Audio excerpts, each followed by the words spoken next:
Hi friends, আমার জিজি kitchen হোমে সবাইকে স্বাগতম। আজকের রেসিপি আমার একটা শর্টকাট ডিমের রেসিপি।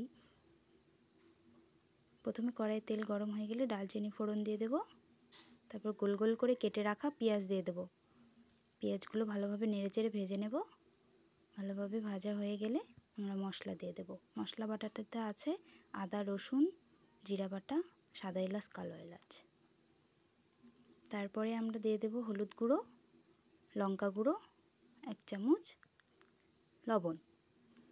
ভালোভাবে নেড়েচেড়ে কষাতে থাকবো।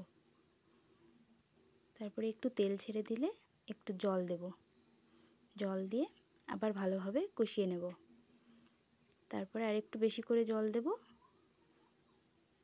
জল দেওয়ার পরে জলটা গরম ফুটে উঠলে তারপরে আস্ত গোটা ডিম ফেটে ফেটে ছেড়ে দেব। আমরা এইভাবে ডিমের রেসিপিটা রান্না করছি।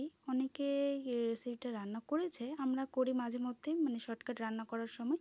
কিন্তু তরকারিটা খুব টেস্টি হয়, রান্নাটা খুব সুন্দর, ইজি, তাড়াতাড়ি হয়ে যায়।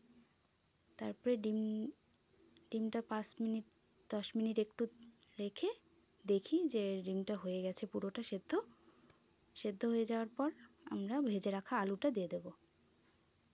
ভেজে রাখা আলু দেওয়ার পরে একটু ওয়েট করব। তারপরে আমাদের ডিমের রেসিপি রেডি। সবাই লাইক, কমেন্ট, শেয়ার করে দিন প্লিজ।